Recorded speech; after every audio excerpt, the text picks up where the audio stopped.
Welcome back, everybody. Thanks for sticking around with us. I am now thrilled to pass things over to Beth Austin, who's the Military Training Evaluation Program Manager at DANTES, to share more valuable information. So over to you, Beth. Thanks for being here. Thank you, Carolyn. So hello, everyone. Welcome back from your break. I'm also, like Mariba, I'm very thrilled to be here. I've known about CAEL for many years, and it's truly an honor to be here with you. So let's get right into it. Once service members have taken the steps to get ready by building their foundations with the AST program and Cooter Journey, like Mariba discussed, Dantes has programs to support military members as they get set. What I mean is earn college credits for what they know and what they do. And the program that I'm going to talk to you about today is Military Training Evaluation Program, or MTEP. So just for fun, every time I say an acronym, do a hash mark and let's see how many we have by the end. We love to talk in acronyms, but I will always do my best to spell it out for you. So without further ado, Military Training Evaluation Program, or MTEP.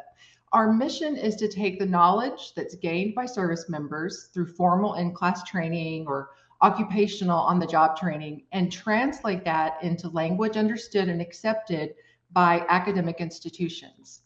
MTEP helps service members earn college credit recommendations for training and experience from boot camp or basic training through technical and leadership courses. In fact, for the entire duration of their service in the military. These college credit recommendations reduce the number of classes that a service member needs in order to satisfy their degree requirements. And really what you'll hear me say several times is this saves time and money. It also helps the government avoid tuition assistance or TA costs. So all around, everyone wins. The credit recommendations are documented on the Joint Services Transcript, or JST, and I will definitely get into more detail about the JST in a few moments. So to start, I would like to give a thorough overview of the MTEP. So first, Dantes partners with the American Council on Education, or ACE, to evaluate military training and experience at training commands across the country. So we normally, each year, we review about 50 occupations and about 440 training courses per year, give or take a couple. And by the way, course and occupation reviews can take place on site on military installations or virtually. Next, what service members often ask themselves is, first, am I getting the maximum amount of education credit for my prior military training and experience? And second, service members often ask themselves, am I wasting time and money by taking courses that I may already have credit for from a training course in the military? The MTEP program covers enlisted military members, warrant officers, and veterans from all military services. And we also include National Guard and Reserve components and the U.S. Coast Guard. Now, in most cases, the personnel from the United States Air Force, they would reach out to the Community College of the Air Force, or CCAF, for assistance with their academic credit related to their military experience and training. So essentially with MTEP, we want to help save service members time and money. We want to help them succeed in their educational goals. And when we think about saving money, it's not only tuition, but think about the books and fees that are associated as well. And really, MTEP gives them, the service members, the greater capacity to choose the schools that are right for them and to provide the maximum amount of credit for their prior learning experience. All right, next slide, please. Let's take a look at some of the MTEP benefits. So the bottom line, as those of you who are members of CAEL know, prior learning assessment, PLA, or credit for prior learning, CPL, or even recognition of learning, ROL, all provide military students with a head start. It's really important to think about how the learning that military members have obtained can support their admissions processes, help meet prerequisite requirements, or even be used as transfer credit to meet course equivalencies. As Gina mentioned in the beginning, the military is the most highly trained workforce there is. So let's give them credit for that. Let's also consider these aspects. When we think about saving time, fewer courses are needed to get to the degree, to get to the credential, to graduate, basically. Fewer courses does mean reduced costs, but think about the fact that MTEP can also help in career planning.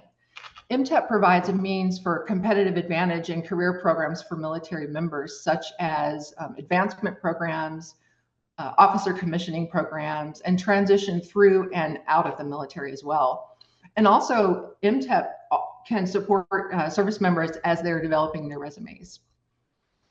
MTEP creates competitive options, essentially. There are more than 2,500 institutions that accept ACE recommended or ACE recommended credits, giving military students the opportunity to find the right institution that will fit their needs and their goals. So regardless of whether military members are looking to save time to degree completion, lowering their cost, or help with career planning, or all of the above, leveraging their prior military experience is one of the most important tools that they can use to help propel them toward their educational success. All right, next slide, please. I want to tell you about two specific service members. So first, on the left, United States Marine Corps. Ken was a U.S. Marine who started and stopped his college degree several times throughout the journey, typically because of competing priorities and operational tempo of the military and the Marine Corps mission, essentially. Military members, as you're probably aware, a lot of times they face 6-month deployments or longer. Sometimes they're in places with limited or no internet access for one reason or another. And also the fact that they move to new duty stations every few years. So now distance learning does relieve that a little bit, but there's a lot of stopping and starting for sure among service members. Some service members find themselves running out of tuition assistance dollars before the end of the fiscal year too. And that was the case with some of Ken's classmates. Now, because Ken's on-base institution accepted a few dozen of his military credits, and even some counted as specific course, such as public speaking, for example. He had some instructor experience, so he got public speaking credit, and even a couple of courses in his major. He did not have to pay out of pocket for courses like some of the others. Ken is now retired. He's my spouse, and as you can see, my family does appreciate MTEP on a personal level. Secondly, on the right, we see the U.S. Navy. When Doug was a young Navy petty officer, he participated in one of those officer commissioning programs that I mentioned. He attended a great university in the South. Upon his selection, his full-time job in the Navy was to go to campus and do well in his courses. And at the end, the result would be that he would be commissioned as a naval officer. Now, during the college admission process, he took his JST, which at the time was called the SMART, the Sailor Marine ACE Registry Transcript. He took what we now know as the JST to the University Veterans Office, and they awarded 45 credits. So as you know, that's 15 classes. They went toward his general education requirements or electives. So this, in the end, allowed him to complete his degree in 3 years instead of 4, saved him time and money, saved the government time and money. In fact, there are officer programs, officer commissioning programs that only allow service members 3 years to complete their degree. So that really highlights the importance of having credit for prior learning, essentially. So I do have to say, Doug is one of our fantastic Dantes coworkers. He tells the same story, so he did give me permission. These stories are not unique among service members. In fact, they're pretty common stories, highlighting the benefits of MTEP and ACE recommended credits. All right, next slide, please. So we're looking at sort of like a factory looking diagram here. I wanted to spend a few minutes helping you understand the MTEP process. How do those credits get to an institution? So first of all, the military services receive a gap analysis report every year that states which of their courses are due to expire, or when will they be up for review again. And the process begins as the military service training commands internally evaluate their courses and occupations for eligibility. Now, it's important to note that we here at Dantes and those at ACE, neither entity is responsible for or is even able to dictate what courses and occupations are reviewed. Now, that's going to come up again later, so try to remember that. I'll quiz you at the end. Course and occupation review requests are initiated and submitted for consideration by the respective military service. And then each service has what we call an SPM, or Service Program Manager. And I'll talk a little bit more about the SPMs on the next slide. Now, once a course or occupation is approved to be reviewed, it's added to the approved master schedule. There are a series of pre-evaluation preparation steps that take place within the military training command prior to the review. We want to ensure that everything's good to go when the ACE team of faculty evaluators arrives.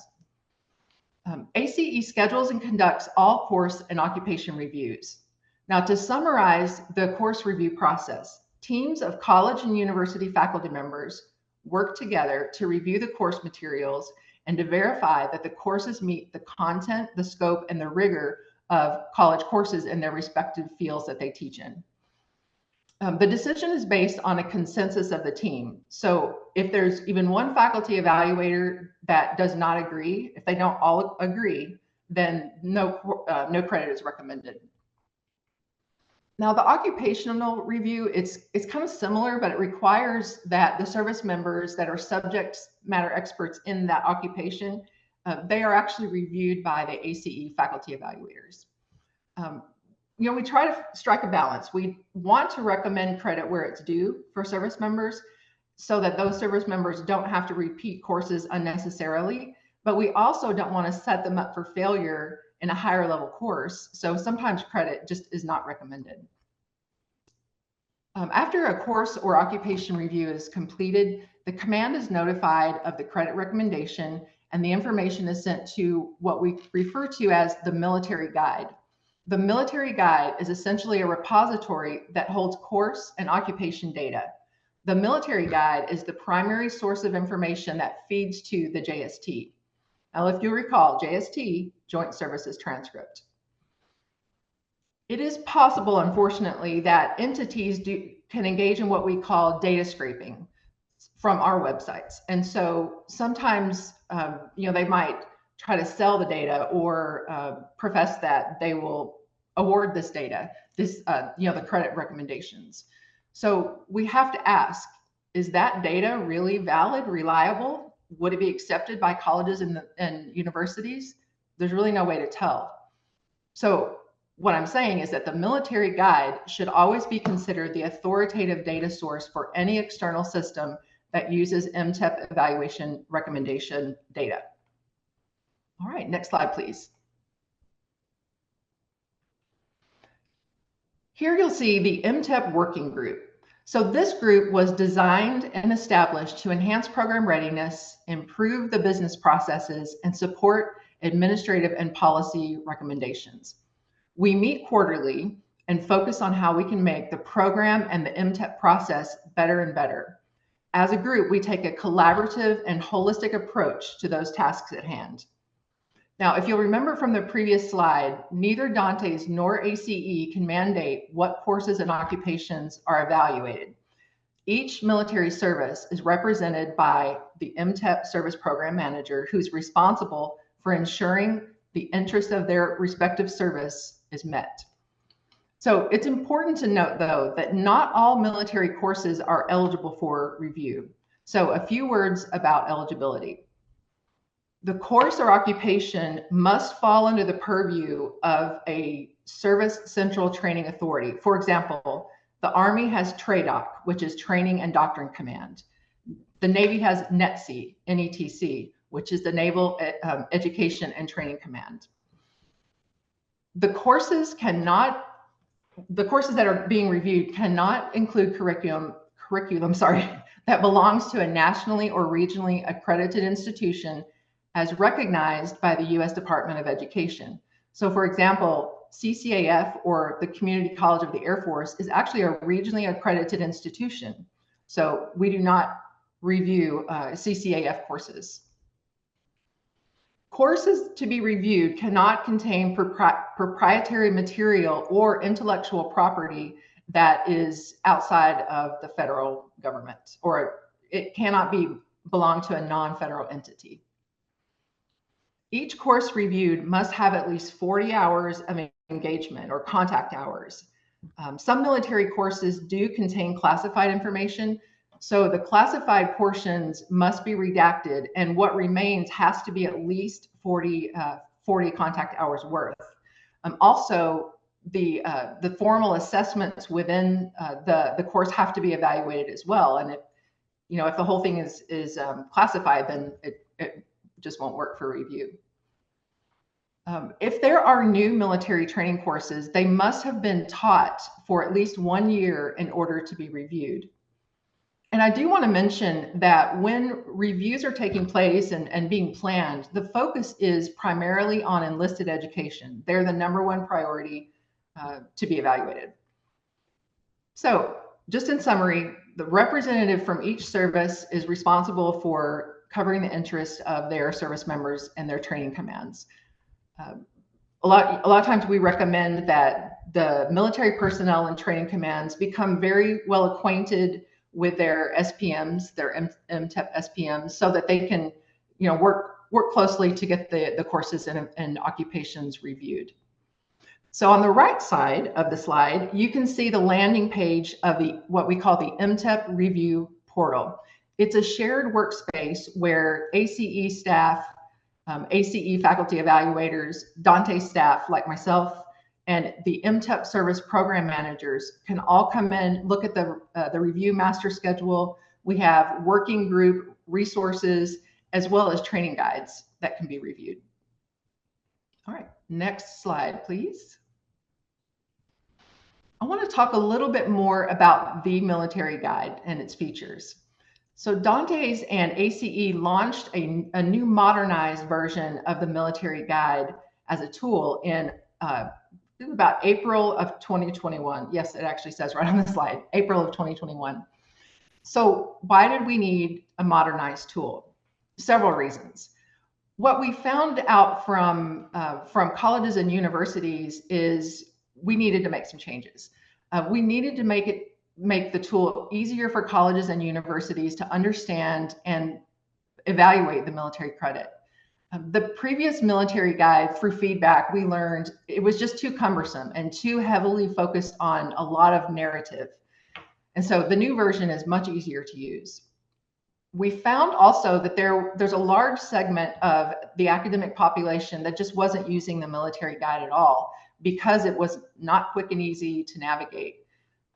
People from registrar's offices said they just didn't have time to wade through the old tool. And lastly, we learned that a large portion of schools didn't have a way of tracking military or veteran related credits and credit awards at all. The modern military guide does have that tracking capability. So overall, a better user experience for academic institution, it leads to more degree generating credit being awarded to service members and to veterans as well. So some of the key features, the modernized military guide has a reimagined search and information display experience. It just looks and feels better to the user. There's a feature where there's an automated JST upload and exhibit retrieval for service members. So either school representatives or service members can upload the JST into the system, display it, and then users can click on features for more information like what are the learning outcomes of that particular training and other details that can help schools, institutions make credit acceptance decisions. So in other words, these are dedicated tools to help support schools' work of evaluating military learning for credit, I should say. Additionally, the military guide provides automated built-in feedback mechanisms to analyze the actual credit awarded based on ACE's recommendations. So the key point to recall here is just that we now have a tool that makes it easier for colleges and universities to evaluate military learning and occupational experience. And again, the easier we make it for you all from schools to use the tool to look at credit recommendations, we think the more likely that, you know, more credit will be accepted from for and from service members. And by the way, if a course is reviewed, it goes into the military guide, even if no credit is recommended. We do see at the bottom of the slide a link that Aaron has shared or will share momentarily. We recommend that you use this link, go to our YouTube landing site and watch a demo. I think it's about 7 minutes, and it's a tour of the awesome features that, that the military guide contains. So after this presentation, please follow that link and take a look. We think you'll like it. All right. So the Joint Services Transcript, or JST.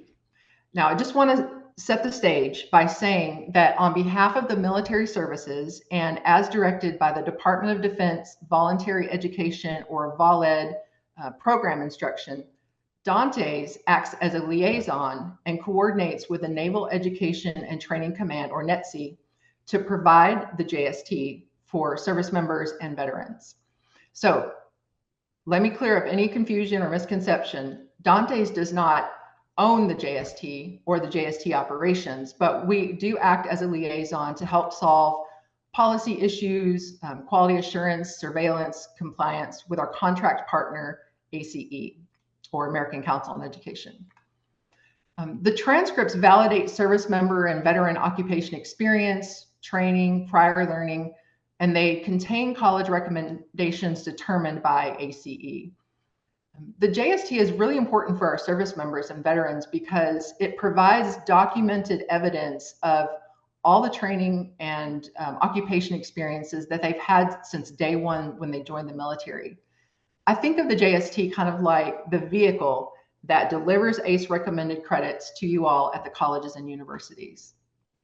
Because we understand the importance of the document to our service members and to veterans, we're actively trying to identify potential pathways to transform what we know as the current military transcript document into more of like an enabling learner record that records a wide variety of end user interface and transactional capabilities to support a service member's lifelong journey to and through the transition out of military service. What we're thinking about with a future transformed military credit transcript would provide more meaningful and holistic capture of service members' military training, more about their work experience, more about their prior learning, their academic coursework, and all types of professional development achievements. And this, we think, would empower service members and provide also the DoD, Department of Defense, with the data that we need in order to support informed decision-making. There are instructions for any type of user on the JST website, and it looks very much like what you see on the screen here. There are instructions for service members to send official JSTs to institutions or employers. There are frequently asked questions, and there's contact information specific to the different branches of service or military services. So at this point, I would ask that we put up the polling question.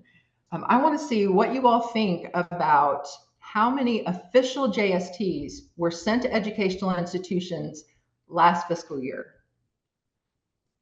So we have 3,400, we have 34,000, and we have 340,000. I'll give you a couple moments to get your vote in.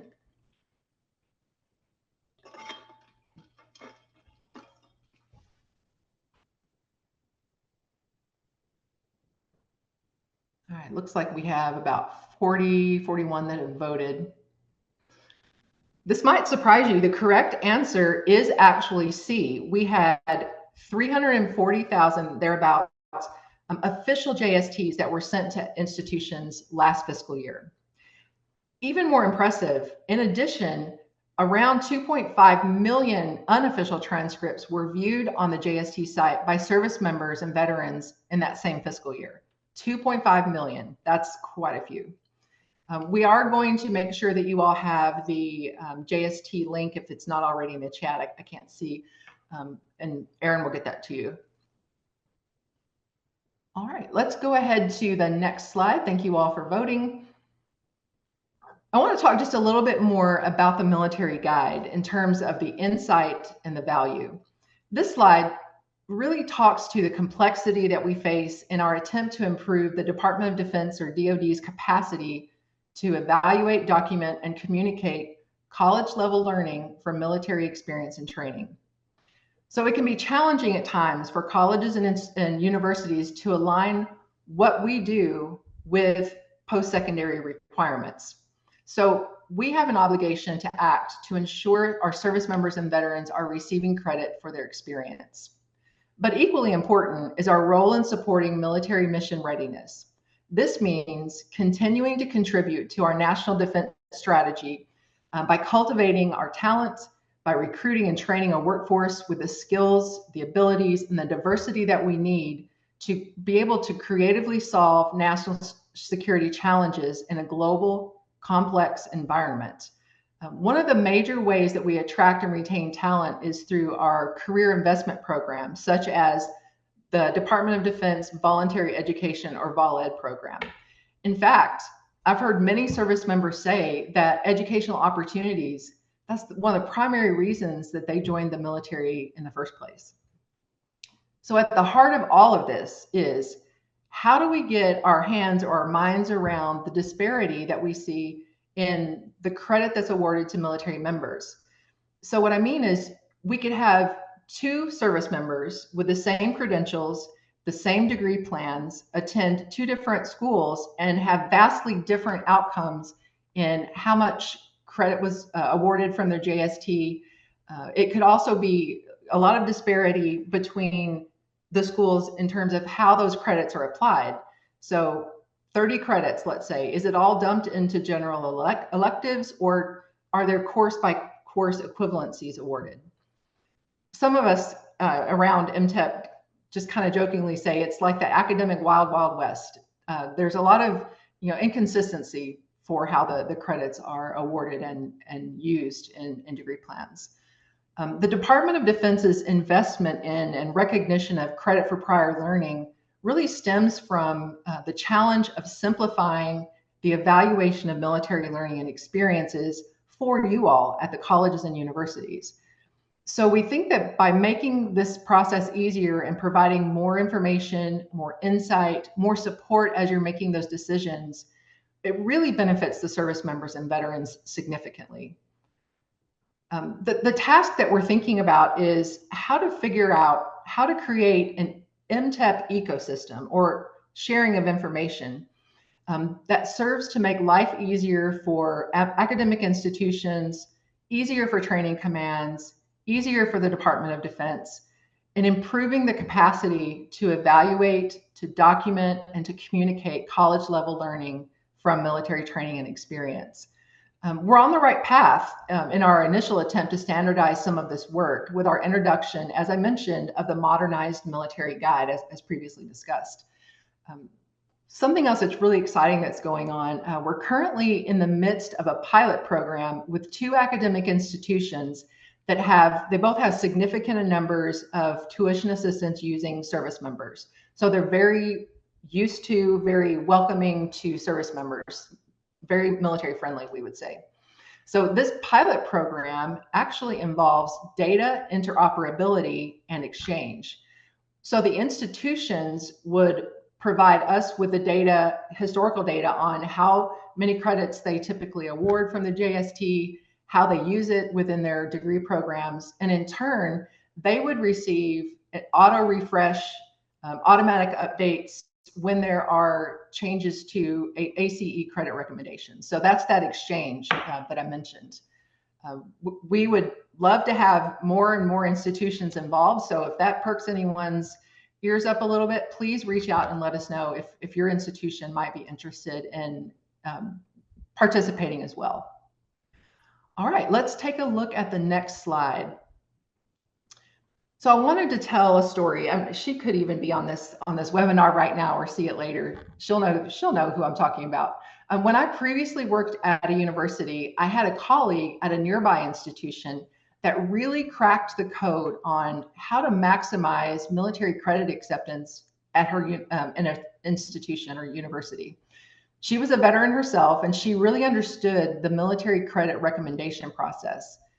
She kind of squirreled herself away and did a lot of research and determined what would be the best academic department to start with, what would be the best major to really get involved with at her institution.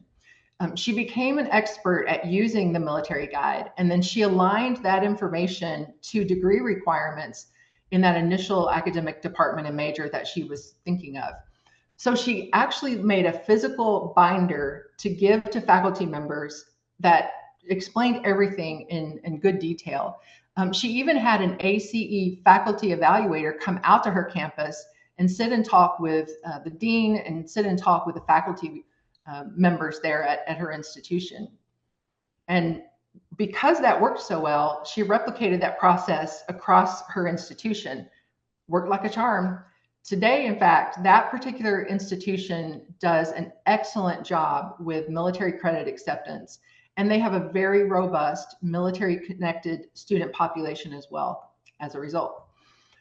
So keep in mind that many military members and veterans, I call it shop. They shop around and see which schools will give them the greatest number of credits from their JST. So it does benefit the institutions to accept military credit.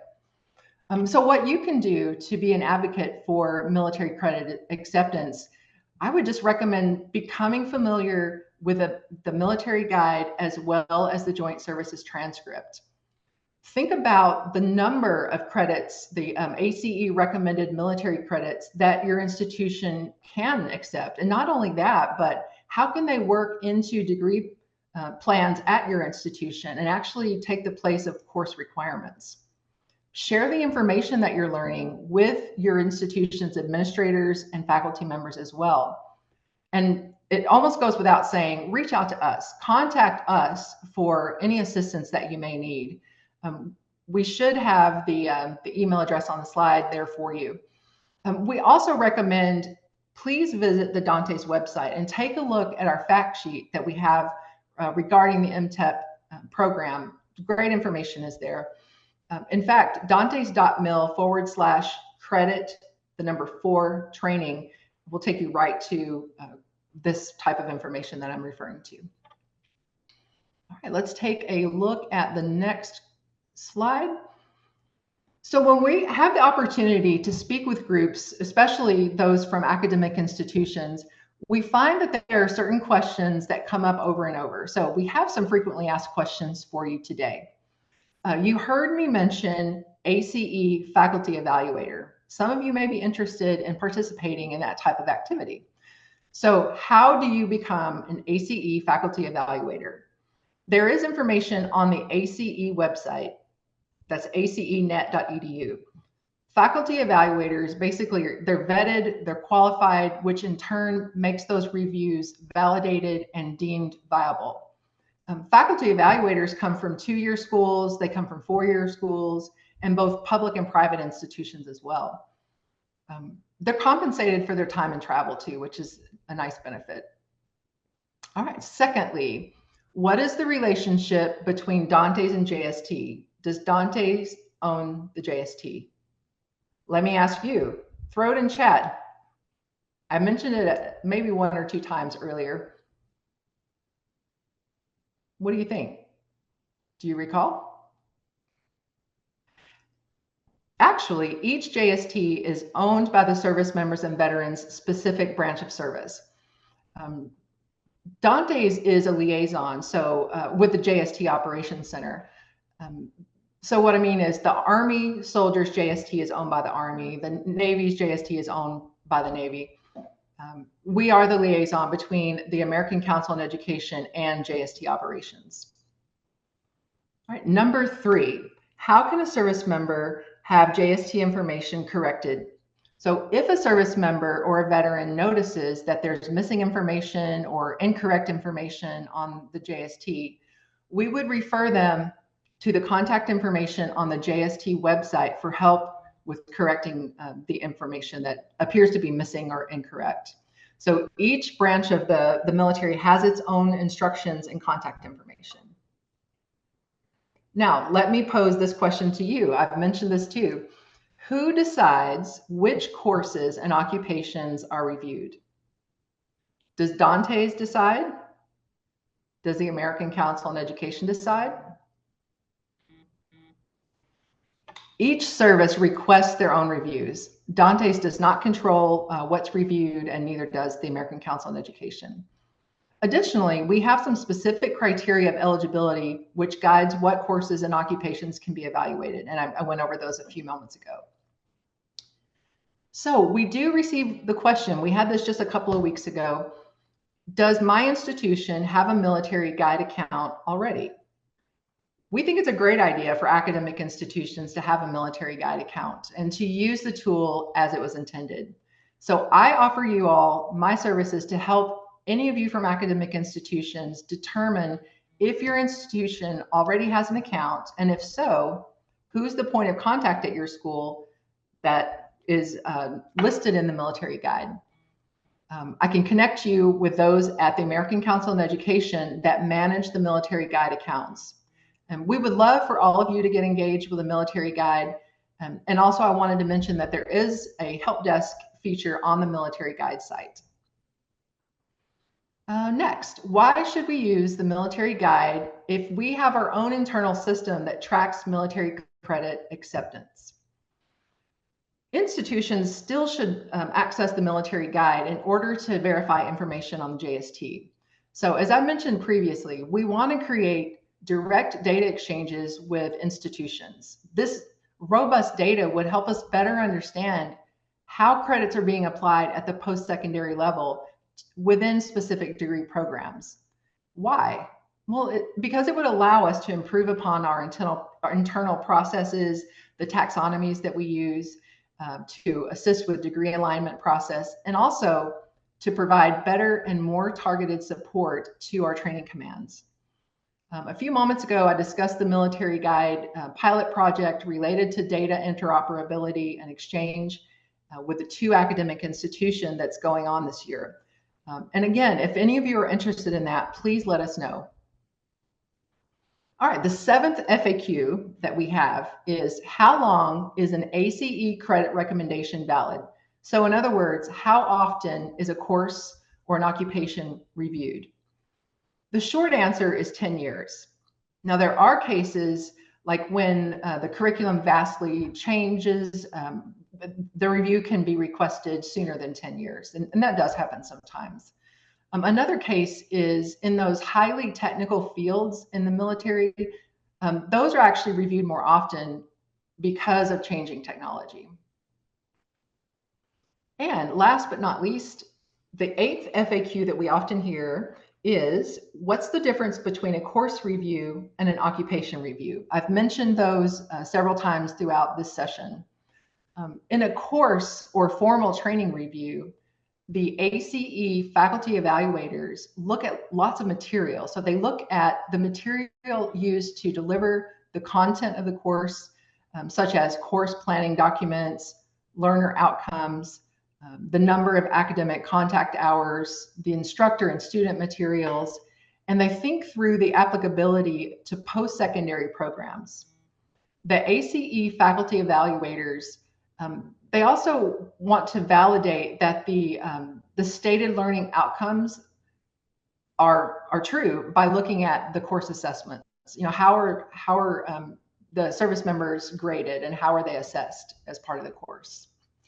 Now, when we look at occupational reviews, we think about the experience or on-the-job training type of a review. In this case, the ACE faculty evaluators, they look at the official documentation of the military occupational specialty or rating, and then they validate the occupation's critical tasks and the skills by actually interviewing service members that perform that occupation or that specialty. All right, so those are the top questions that we have. And if we could go ahead to the next slide, let's see if you all have any questions for me. Of course there are, and they're 2 pretty, I think, circumstantial questions.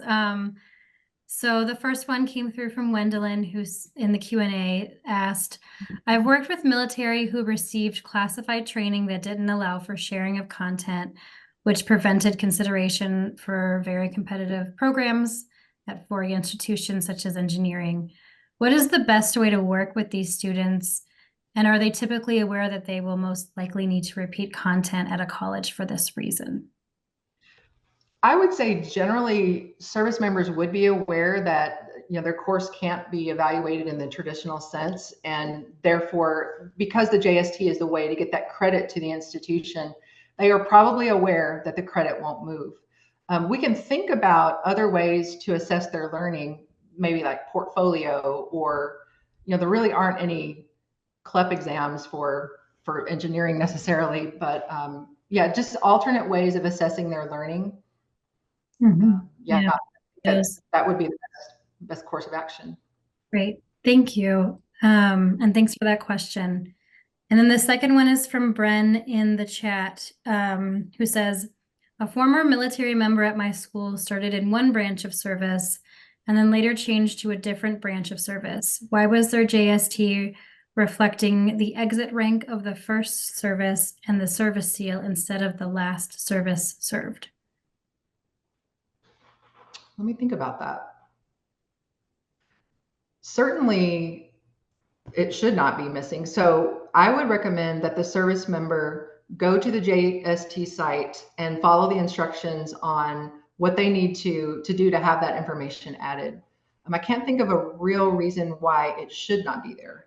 And that's kind of like a flopsy answer, but that's what I would recommend. I would recommend sending the service member to the JST site.